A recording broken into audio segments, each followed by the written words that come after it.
저들이 생각하든 못하든 간에 그 많은 일반 국민들 우려할 정도로 현재 대한민국이 백화 일로에 지금 뭐 위기 상황이죠. 뭐 너무나 알다시피. 그러다 보니까 이제 큰일 났다. 그러니까 일반 국민들조차도 이거 어떻게 해야 되냐. 이거 다시 우리가 힘을 합쳐서 연합해서 뭉쳐가지고 저 좌파를 상대해야 된다 냐 이런 논리가 지금 많이 이렇게 뭐 전개되고 있지 않습니까? 그래서 유튜브 이 분야에서도 그 진성 이 탄핵에 왕라는 입장 갖고 있는 유튜버들도 있고 또 한편으로는 이 자한당을 대변하는 그런 유튜브도 있고 그것도 중도에 또 양다리 거쳐가지고 상당히 또 스탠스를 명확하게 하지 않는 그런 유튜브도 있고 하여튼 지금 굉장히 어수선한 상태예요. 그래서 우리가 저는 이 상황에서 왜 중요하냐면은 궁극적으로 이제 문재인 좌파 이 주사파 정권을 상대로 해서 싸워야죠. 그러나 뭉치자는 데는 연합하자는 원칙이 있어야 됩니다. 그걸 제가 말씀드린 원칙이란 거는 결국은 보십시오. 이 오늘날 이 병주고 약주고 하듯이 대한민국이 절체절명의 위기 상황입니다. 그 한 예로 오늘 제가 잠깐 신인기 국방뉴스인데 그걸 보니까 저도 상당히 위기 상황을 또 한 번 더 느꼈던 게 아시다시피 지난번 9.19 평양 공동 군사회담에서 서해 MN을 다 넘겨주고 또 DMZ 쪽에 또 그 상황도 완전히 훈련도 못하고 공중 정찰 비행도 못하게 하나 완전히 우리 국방력이 완전 무장 해제되는 상황까지 왔는데 그게 또 하나가 지금 현재 국방부에서 용역을 줬는데 해병 2사단 그러니까 이 김포와 강화를 지키고 있는 해병 2사단과 또 우리 철원이나 또 이 중부 쪽에 지키고 있는 7군단 이걸 후방으로 빼는 용역을 줬다고 하더라고요. 국방부에서. 그런데 저도 사실은 이제 그 군사적 상황이기 때문에 구체적으로 몰랐는데 잠깐 얘기 들어보니까 이게 심상치 않다. 그러니까 해병 2사단이 김포와 이 강화 쪽을 지키고 있는 쪽에서 위에 반대 이 북한 괴뢰 집단의 황해도 쪽에 해병 4군단이 지키고 있다 그러는데 해병대 2사단을 후방을 빼버리면은 만약에 평택이나 이쪽을 빼버린다 하면은 결국은 완전히 무풍지대가 된다는 거예요. 구체적으로. 그래서 그런 부분도 굉장히 심각한 상황에다가 현재 또 이 7군단은 우리 기계화 사단이라고 합니다.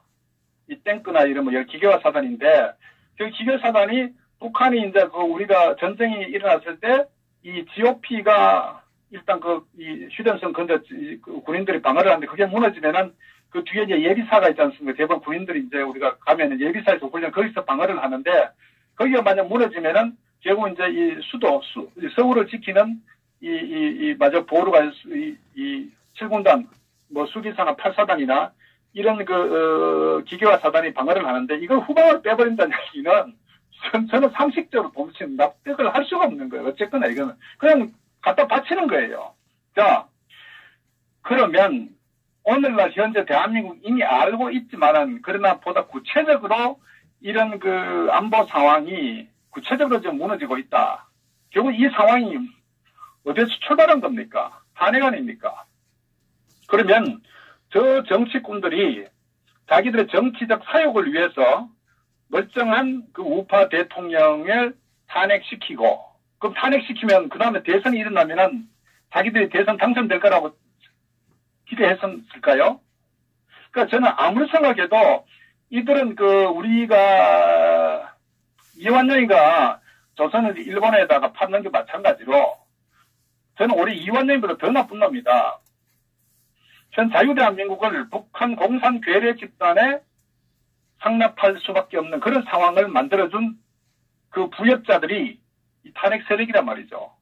그러면 이걸 단순하게 우리가 문재인 좌파정을 싸우는데 힘이 약하게 뭉치자 이런 식으로 우리가 그냥 너무 안이하게 느슨하게 되면 안 돼요. 국가란 원칙이 있고 법치가 지켜야 되는 겁니다. 그러면 저들은 반드시 응징을 해야 돼요.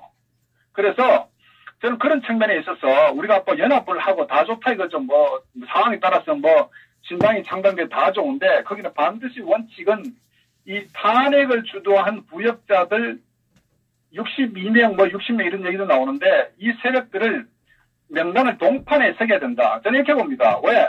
이거 동판에 새겨가지고 대한민국의 이런 위기 상황 그러니까 이제 안보, 국방, 경제, 외교 모든 게 무너진 그로 인해서 엄청난 국민들이 고통 속에서 빠지고 있는 여기에 대한 부역자들이 바로 좌파도 아닌 이 사이비 기회주의 세력들 62명을 동판에 이름을 새겨서 역사에 남겨야 된다고. 그래서 저들의 자손들이 두고두고 좋은 글씨가 새겨지도록 저는 만들어야 된다. 그건 그렇게 봅니다.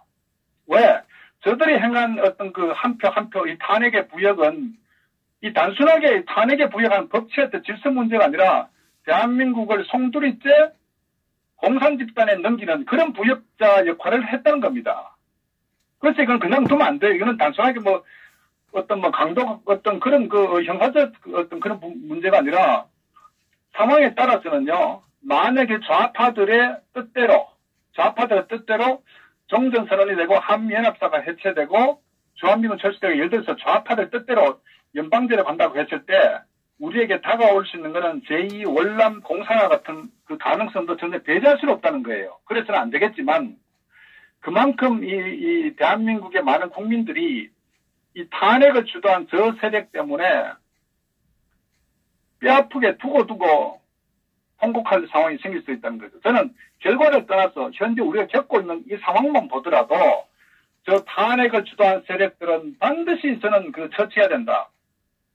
저는 그걸 강조하는 거예요. 그래서 우리가 강하게 밀어붙여야 최소한도 자한당 내에서도 이 탄핵 주도 세력들의 목소리를 내지 못하도록 만들어야 되는 거예요. 그리고 또 그걸 통해서 탄핵에 반대한 세력들조차도 병신처럼 머리를 숙이지 말고 강력하게 투쟁을 하는 겁니다. 왜?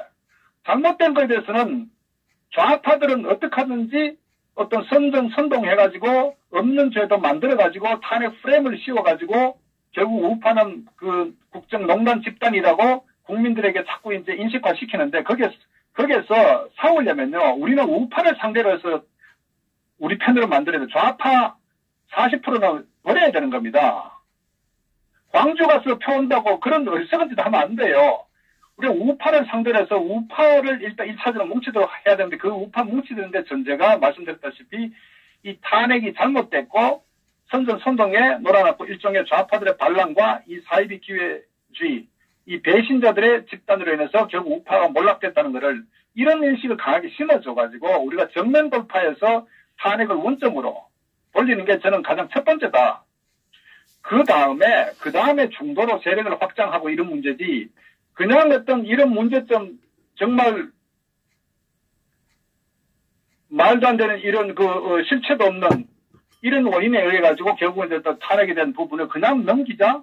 누구를 위해서? 저들의 정치적 생명 연장을 위해서 그냥 넘어갑니까? 그러니까 정진석이 같은 이런 쓰레기도 저는 친박 찬성 중에도 윤상열도 마찬가지예요. 그 인간들도 보면은 정말 자기들 떳떳하고 그 탄핵에 거리도 아니지 않습니까? 그렇다면 강하게 투쟁을 싸워야죠. 그러니까 어떤 필사적생하는 그런 마음으로 싸워야 되는데 어떻게 하든지 거기서 같이 둘러붙어가지고 다음에 공천에서 정치적인 어떤 다시 한 번 더 재기 모색하기 이런 그런 기회지 지금 태도도 여전하다는 거예요. 지금도 보니까 전혀 변함없이 이 탄핵에 가담했던 세력들은 자기 논리가 탄핵이 잘못됐다는 것보다도 그 얘기예요. 과거를 왜 아픈 과거를 들춰내가지고 자꾸 갈등을 유발하냐. 그런 논리예요. 지금 걔들 논리가. 책임을 져야 되는 거예요. 그 책임은 단순하게 공천의 이런 책임이 아니라 저는 상황에 따라서는 뼈저리 후회할 수 있도록 자손 만대가 뼈저리 후회할 수 있도록은 반드시 단절을 해야 되는 거예요. 옛날 같으면 이건요 영모는요 죽은 사람은 시체 보관 참시하는 겁니다. 구족을 내라는 겁니다. 단지 우리가 지금 근대사에 살고 있기 때문에 그런데 이건요, 그 당시에 만약 과거 같으면 어떤 정권이 바뀌지만 체제가 바뀌는 거 아니거든요. 근데 지금은 공산주의 괴뢰 집단에 대한민국이 통째로 넘어가는 그런 중차대한 상황이기 때문에 단순 역모 이상의 굉장한 책임을 물어야 된다. 저는 그렇게 주장하는 거예요. 그래서 그런 측면에서 우리가 동판에 이 기회적 우파 62명을 새겨야 된다. 정말 과거 같으면 이마에다가 정말 어떤 좋은 글씨 새겨야 이 문제가 두 번 다시 우파에서 이런 기회주의 행태를 보이는 정치 세력들이 나타나지 않는다. 이렇게 봅니다.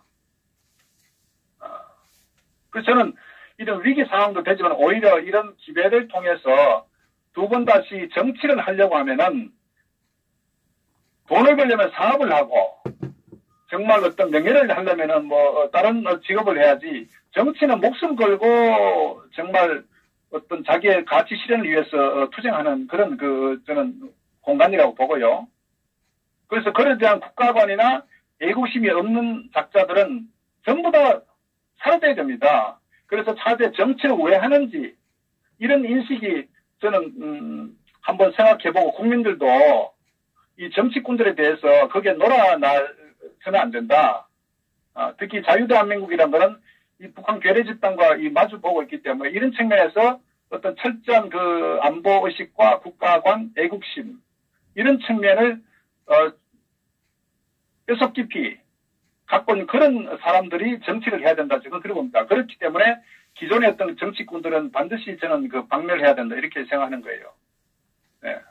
예, 알겠습니다. 이런 부분들이 우리가 이제 유튜브 이런 많은 다양한 사람을 지지하는데 그런 인식을 갖고 우리가 연합하자 이렇게 저는 좀 했으면 좋겠다는 그런 말씀입니다. 예, 좋은 생각입니다. 동판에 새겨가지고 그 인도 블럭 할 때 그거 다 길에다가 그 국회 주변에다가 인도에다가 박아야 되겠어요.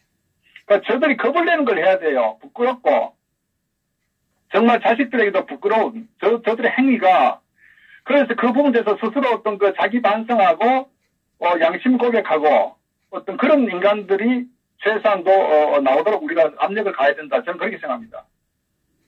맞습니다. 예, 수고하셨습니다. 네, 네 감사합니다. 예. 예, 편안한 밤 되시기 바랍니다. 어제 수고하셨습니다.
자, 한번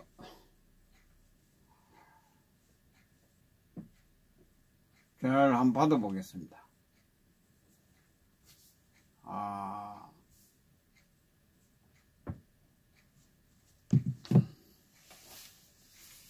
김동수 박사님 수고하셨습니다. 박수를 부탁드립니다. 우리는 항상 흔적을 남겨야 됩니다.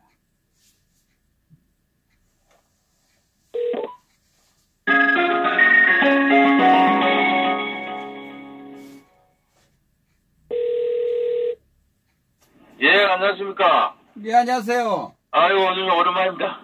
대구입니다. 예, 예, 안녕하세요. 이거 참, 요새 외국 하신다고 참 고생이 많습니다. 다양한 의견을 이제 들어보면 참, 대한애국당에 큰 도움이 될 겁니다. 그게 자산이거든요. 그런데 대한애국당이 이때까지 그 보수파가 한 행동들이 아까 그 김준무님이 좀 말씀하신 대로 뭔가 보수파들이 너무 잘못한 것들이 너무 많다 보니까 이 정말 정통 우파가 한번 뭐 탄생이 됐잖아요. 그래서 이제 외연 확장도 좀 필요합니다. 이제 당세를 좀 확장하기 위해서 지금 대한애국당의 그 당원들도 지금 우리 사무총장 말씀대로 5,000명 이상 매주 등록하는데, 당원이 아니더라도 그분들을 또 포용을 해가 좀 이제 이렇게 확장을 좀 가질 필요가 있겠나. 저도 당원입니다. 그래서 이제 조금 강하면 또 부르실 수가 있으니까 좀 우리 대한애국당 중심 세력으로 튀어나가서 조금 포용성을 좀 가질 필요가 있겠나. 그분들도 나름대로 또 다른 분 당원도 아니지만 이 태극기 그 서울역에 나오신 분도 없잖아 많을 거거든요. 그래서 그분들도 좀 이제 포용하면서 제 의견을 많이 수용하면은 대한애국당에 큰 도움이 안 되겠나 저는 그런 생각입니다. 예, 알겠습니다. 예, 수고 많습니다. 내년 한번 찾아뵙겠습니다. 예, 수고하셨습니다.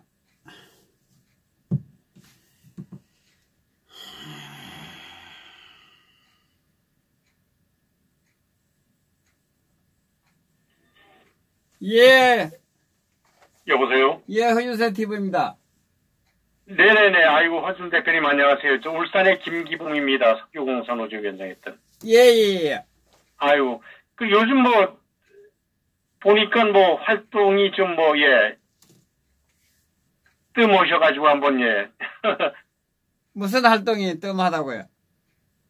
아니, 책일갈 방송 이래 들어보니까 좀 활동 많이 하시라고 그러면서 그러길래 난, 체락 TV하고 어떻게 요즘 어떻게 됐는가 싶어가지고 그래서 한번 궁금해서 전화 드려봤습니다. 10만 건 조회수 올리셔야 안 되겠습니까? 예. 예. 늘 건성을 드리겠습니다. 예, 알겠습니다. 네, 예.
이호프님, 허준쌤은 정의의 사나이가 아니던가요? 저는 당원도 아니고,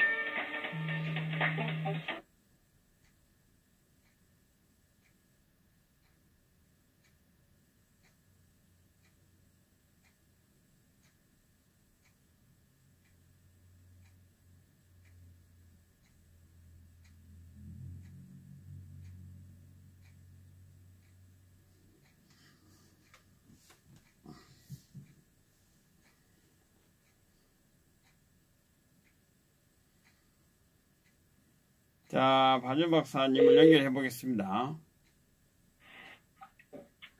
예, 안녕하세요. 아, 예, 안녕하십니까? 안녕하세요. 아, 예, 예, 안녕하세요. 예, 고생 많으시네. 오늘도 방송을 8시부터 하셨죠? 예, 예. 오늘 뭐 백력 거부하고. 예, 예. 뭐, 방송을 처음부터 쭉 들어봤는데 좀, 신선하고 재미있는 그런 내용들이 많았던 것 같습니다. 예, 예. 예, 제가 오늘 드리고 싶은 말씀은 그 병역 거부에 대해서 한번, 시작을 해볼까요? 예, 예, 예. 예, 그 대법원이 종교적